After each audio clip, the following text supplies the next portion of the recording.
Hello guys, welcome to LGI online classes. This is Deepti. Class 6 चल रहा है, chapter 16 चल रहा है. वाटर के बारे में मैं बता रही हूँ. लास्ट टॉपिक मैंने आपको वाटर साइकिल पर ख़त्म किया था. आज मैं आपको थंडर एंड लाइटिंग बताऊँगी. थंडर मीन्स होता है गड़गड़ाहट, लाइटिंग मीन्स होती है बिजली का चमकना. ठीक है, जब बिजली चमकती है, जब बिजली गिरती है तो लाइटिंग तो होती है, आपने देखा भी होगा. तो नॉर्मली बिजली गिरना नॉर्मली नहीं होता है. अगर बिजली कहीं पे भी गिरती है तो वहाँ की जगह अगर बंजर ही हो जाती, वहाँ पर कोई भी चीज़ को उगाया नहीं जा सकता है. सबसे पहले मैं आपको थंडर बताऊंगी. थंडर क्या होता है, लाइटिंग क्या होता है. तो पहले लाइटिंग समझ लेते हैं. सम टाइम हैवी रेनफॉल, कभी कभार बहुत ही ज़्यादा बारिश हो रही हो, सडन फ्लैशिंग, बहुत ज़्यादातर बिजली चमक रही हो, तो वो लाइटिंग कहलाती है. Flash light of light is called lighting. Suddenly flash of light होने लगे, मतलब जस्ट लाइक फोटो में फ्लैशिंग होती है, उसी प्रकार से लाइटिंग होने लगे तो वो लाइटिंग कहलाएगी. Loud of the tremble of the sound, और बहुत तेज आवाज़ आने लगे तो वो थंडर कहलाएगा. ठीक है. सच है the strong storm of the heavy rain, बहुत ही ज़्यादा बारिश हो रही हो, लाइटिंग चमक रही हो, थंडर गड़गड़ाहट हो रही हो, तो और हेल ओले भी गिरने लगे तो वो थंडर स्टॉर्म कहलाएगा. ओके. तो thunder and lightning occur due to the sudden electric discharge either within the cloud. Thunder और लाइटिंग तब घटना घटती है जब इलेक्ट्रिक डिस्चार्ज हो जाता है.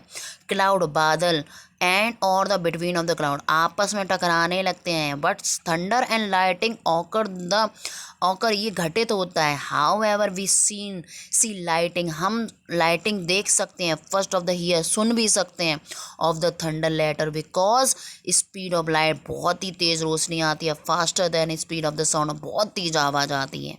कभी कभी किसी लोगों को थंडर लाइटिंग से बहुत डर भी लगता है. Lighting is very dangerous. जो चमकाहट होती है, चमक होती है, वो बहुत ही ज़्यादा डेंजरस होती है. इससे हमारा जीवन जा सकता है, हमारी प्रॉपर्टी ख़त्म हो सकती है. One should not stand under a tree. कहने का मतलब है कि कहीं पर भी थंडर एंड लाइटिंग हो, हमें कभी भी पेड़ के नीचे खड़ा नहीं होना है, बिल्डिंग के अंदर नहीं बिल्डिंग के अंदर ही रहना है. One should not use A umbrella, हमें कभी भी अम्ब्रेला को नहीं टच करना है, यूज़ नहीं करना है. टॉर्च का प्रयोग नहीं करना है. People should remain inside the car. अगर कार के अंदर है, कार से उतरे ना, कार के अंदर ही रहे और घर के अंदर ज़्यादा से ज़्यादा रहे अगर थंडर और लाइटिंग होती है. ठीक है. तो इसे कहते हैं थंडर एंड लाइटिंग. नेक्स्ट आ रहा हमारा sources of water. Sources of water में हमारा आएगा रेन वाटर आएगा. Rain water do you know, आप लोग को पता ही है. वी लर्न ने दैट वाटर वेपर, पानी कैसे गिरता है. तो कंडेंसन बता ही दिया. कंडेंस, बारिश होती है तो उसी वजह से कंडेंस होता है, वाटर वेपर के द्वारा नीचे गिरता है. जैसे मैं बता देती हूँ. We have learn that the water vapour in the atmosphere condense to form cloud and fall as the rain. Rains form a part of the water cycle. ये हमारा बारिश भी वाटर साइकिल का ही हिस्सा है. It is the main source of water on the धरती पर. ये सबसे ज़्यादा मेन स्रोत माना जाता है. Rain water is free from germs what may contains gases dissolved in air dust particles. Okay. Next आ रहा हमारा surface of water. Surface of water क्या है. सरफेस ऑफ वाटर हमारा ओशियन सी और लेक ऑफ पॉन्ड आएगा. तो कहने का मतलब है कि ज़्यादा मात्रा में, ज़्यादा सतह पर जहाँ पानी रहे, जैसे sea, ocean, river, lakes, stream, pond. Water present in the sea, ocean, यहाँ का पानी जो होता है वो नमकीन होता है, सैलेंट वाटर होता है, सॉल्टी वाटर होता है. ये पानी पीने के लिए बिल्कुल अच्छा नहीं होता. हम इसको ना पीने के लिए यूज़ कर सकते हैं, ना कपड़े धुलने के लिए, इरिगेशन में यूज़ नहीं कर सकते, सिंचाई में यूज़ नहीं कर सकते. लेकिन वाटर प्रेजेंट द रिवर में है, लेक्स में, स्ट्रीम में है. ये पॉन्ड का पानी, ये पीने में भी सही है, लेकिन इसमें भी अशुद्धि होती है. ये भी नहीं पी सकते. कपड़े धो सकते हैं, नहा सकते हैं, इरिगेशन कर सकते हैं, लेकिन पी नहीं सकते. अब हमारा क्या है, माउंटेन जो पानी होता है, माउंटेन में जो स्नो होती है वो मेल्ट होती है, वो नदियों में जाती है, उसके रूप से पानी के रूप में भी मेल्टिंग पानी गिरता है. ठीक है. Along the it course of the it travel hills. हम कभी कभी हिल्स पहाड़ियों में जाते हैं, प्लेन घाटियों में जाते हैं, वहाँ पे भी पानी इम्प्योर होता है, वो भी पानी नहीं पी सकते. It need to the purified before the consumer. अगर हम पानी पी रहे हैं तो पूरी तरीके से प्योरिड वाटर होना चाहिए. ओके. नेक्स्ट आ रहा है ग्राउंड वाटर. ग्राउंड वाटर में हमारा क्या क्या जाएगा. Ground water, water table water एक ही होता है. जैसे क्या क्या है, ओशियन, बारिश गिरी, ओशन में गया, सी में गया, river, pond, lake, stream, some part of the fall of the land, ये पानी ज़मीन पर ही गिरता है और ये पानी जाता है तो अंडरग्राउंड में जाकर ये पानी इकट्ठा हो जाता है। This water is the ground water, इसको हम ग्राउंड वाटर कहते हैं। Level of the water, water table क्या होता है, कभी कभार हम गड्ढा खोदते हैं, कुआं खोदते हैं, नल बन हैंडपम्प लगाते हैं, ट्यूबवेल लगाते हैं, तो ये पानी कहाँ से आता है, अंडरग्राउंड से आता है। अंडरग्राउंड को ही हम क्या कहते हैं, वाटर टेबल कहते हैं। कभी नहीं कहते वाटर लेवल कम हो गया, पानी नहीं आ रहा है, हैंडपम्प सूख गया है, ये सब कुछ, ठीक है। What wall well water is pool and water that the often digging, कभी कर कहा जाता है, कभी गड्ढा खोदते हैं पानी निकालने के लिए। तो ये लेयर क्या होता है, लेयर टू लेयर हम लोग खोदते जाते हैं, तब कहीं जाकर प्रेशर बनता है तो पानी निकलता है। अगर पानी धरती सूखी होगी तो पानी बिल्कुल नहीं निकलेगा। तो जो पानी हमने बताया हैंडपम्प ट्यूबवेल लगाते हैं, तो ये पानी कहाँ से आता है, अंडरग्राउंड से आता है, ठीक है। In the areas little no vegetation, कभी कभार ऐसे एरिया भी है जहाँ पे बिल्कुल भी पानी नहीं है, बिल्कुल भी पानी नहीं है। Top of the soil of, सूखी मिट्टी पड़ी हुई है। Rain water swing covered of the area, मतलब वहाँ पर बिल्कुल भी ग्राउंड वाटर पानी बिल्कुल है ही नहीं, एबिलिटी बिल्कुल ख़त्म हो चुकी है। तो सोर्स ऑफ ज़्यादा से ज़्यादा हमें पानी बचाना भी चाहिए। नेक्स्ट हेडिंग हमारी वाटर एज अ डिजास्टर, पानी के द्वारा क्या क्या घटना घटती है वो भी बताएंगे। Water cycle in the operating nature and the maintain, हमने अभी आगे पढ़ा था कि वाटर साइकिल हमारी नेचर को, प्रकृति को बनाए रखता है, लैंड को बनाए रखता है, वाटर बॉडी एटमॉस्फेयर को बनाए रखता है। Rain water form the important part of the water cycle, rain water हमारा वाटर साइकिल का सबसे इंपॉर्टेंट हिस्सा है। The time, the duration and the amount of the rain water, एक स्थान पर दूसरे स्थान पर गिरता है, कभी यहाँ गिरा, कभी कहीं और गिर गया। और कभी कभार ऐसे स्थान है जहाँ पे बिल्कुल भी पानी नहीं गिरता है, तो क्या होता है, सूखा हो जाता है। ड्राउट मीन्स होता है सूखा, पानी नहीं गिरेगा तो ड्राई कंडीशन हो जाएगी।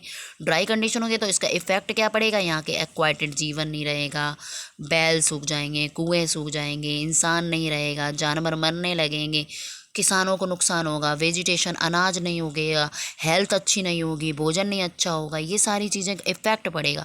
और फिर क्या पड़ जाएगा, फेमाइन, अकाल पड़ जाएगा, क्योंकि ये सारी चीज़ें नहीं रहेंगी, अनाज नहीं होगा, पानी नहीं होगा, भूखे मरने लगेंगे, अनाज नहीं उगेगा, खेती नहीं होगी, जानवर मरने लगेंगे, तो फेमाइन, अकाल पड़ने लगेगा, फेमाइन बोलते हैं अकाल। नेक्स्ट आएगा फ्लूड, फ्लूड मीन्स होती है बाढ़, बाढ़। अब बाढ़ का पानी हम कब तक पी सकते हैं, पी तो नहीं ना सकते। Even heavy continue the rain, मतलब बहुत ही ज़्यादा बारिश हो गई हो, लंबे समय से बारिश हो रही है, तो ये भी डिजास्टर का खतरा हो जाता है। बिहार में देखो पानी गिरने लगता है, हैवी कंडीशन होने लगता है। तो जब पानी ज़्यादा गिरे, ना गिरे तो सूखा, और ज़्यादा गिरे तो वेजिटेशन खराब, एब्जॉर्ब नहीं कर रहा है हमारा धरती, कब कब तक करेगा, थोड़ा बहुत कर सकता है, ज़्यादा नहीं कर सकता।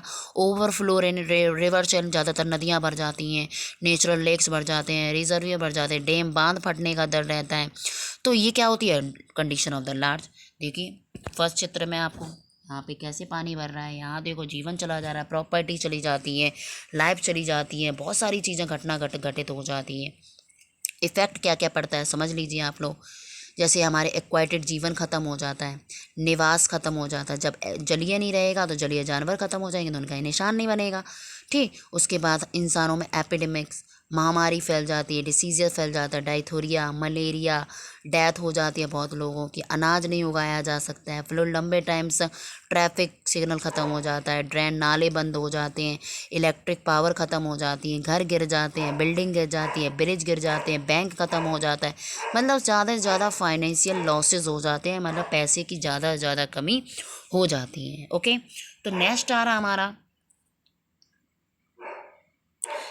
है रेन वाटर द हार्वेस्टिंग। अब हम बारिश के पानी को उपयोग में कैसे लाएं ये भी बता देते हैं हम। तो है आपको देखिए एक चित्र बना है, अब लोग क्या करने लगे, इस प्रकार से छत बनाते हैं, इस प्रकार से छत बनाते हैं, इसके चारों तरफ हम लोग वो क्या लगाते थे, पाइप लगा देते हैं। पानी कभी कभी देखिए यहाँ पे जैसे इस छत का पानी है, इस छत का पानी यहाँ जाएगा, आपके बुक में, आपकी बुक में चैप्टर तो दिया ही गया है, लेकिन जो चैप्टर है उसमें चित्र भी दिया गया है, तो देख सकते हैं चित्र हमारा क्या बता रहा है। चित्र में देखिए आपका ये ढलाउदार छत है, स्लोपिंग है, स्लोप टाइप का ये बिल्डिंग बना दिया जाता है, रूफ टॉप बताए गए। यहाँ से देखिए, सॉरी, यहाँ से देखिए गटर बना हुआ है, ये गटर है, तो जो हमारा गटर है, गटर में यहाँ पे एक पाइप लगा है, ठीक है, यहाँ से एक पाइप लगा है, ये भी पाइप लगा है, यहाँ पाइप लगा है, यहाँ का पानी आएगा तो यहाँ का पानी यहाँ आएगा, यहाँ का पानी आएगा तो यहाँ से यहाँ जाएगा, तब दोनों पानी मिलेंगे तो ये टंकी में फिल होगा। तो यहाँ पे टैप लगा हुआ है, इसका पानी यूज़ कर सकते हैं। अदरवाइज़ हमारा यहाँ पर जमा होगा तो यहाँ का देखिए पानी यहाँ जमा हो, यहाँ का पानी हमारा इधर जाएगा, नीचे जाकर वाटर लेवल है, इस वाटर लेवल को फिल करेगा और फिल करने के बाद हमारा यही पानी फिर जाएगा अंडरग्राउंड में जाके इकट्ठा हो जाएगा। देखिए हो रहा है, अंडरग्राउंड में पानी इकट्ठा हो रहा है, देख सकते हैं आप चित्र में।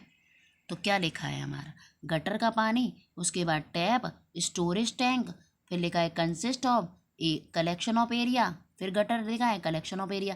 यहाँ से कलेक्शन होता है, यहाँ से कलेक्शन होता है, यहाँ का पानी यहाँ आता है फिर इसमें जाता है, यहाँ का पानी इसमें और टंकी में जाता है।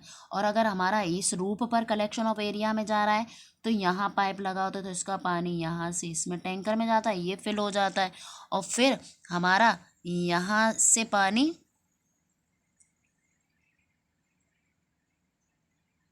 फिर ये पानी हमारा जा रहा है, ये देखिए यहाँ पानी इकट्ठा हो, जैसे पानी फिल हो जाएगा यहाँ का पानी हमारा अंडरग्राउंड में रीच आ जाता, तो फैसिलिटी थोड़ी चेंज हो जाएगी।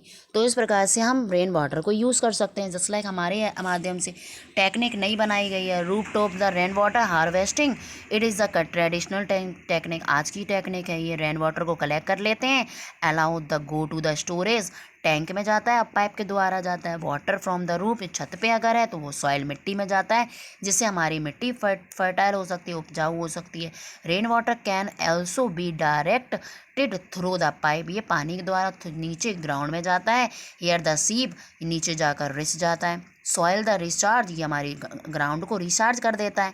Rain water from the road side, और ये जाता रेन वाटर रोड साइड के द्वारा बनाया जाता है, पिट बना लिए जाते, थ्रेचेस डग बेल्स बना लिए थे, recharge of the well, recharge shaft, this water can be used later, it also increase the water table. इस प्रकार से वाटर टेबल को भी इंक्रीज करने के लिए नई टेक्निक का प्रयोग किया गया है। ठीक है, आज का ये आपका टॉपिक तो हमने आज ख़त्म कर दिया है। तो आज का चैप्टर आपका था चैप्टर 16। तो चैप्टर 16 तो मैंने आपको आज ख़त्म कर दिया है। नेक्स्ट मैं जल्दी से जल्दी आपका चैप्टर जल्दी ही लेकर आऊँगी। अगर आपको इसको अच्छे से समझ में ना आया हो तो प्लीज़ हमें आप जल्दी से जल्दी मैसेज करके ज़रूर बताएं, और इन सभी के मैसेज आप इन सभी के नोट्स बनाते जाएं, वाई चित्र बनाएंगे तो बहुत अच्छे से आपको समझ में आएगा। और जो भी आपको समझ में ना आया हो प्लीज़ हमें मैसेज ज़रूर करें। अभी के लिए गुड नाइट।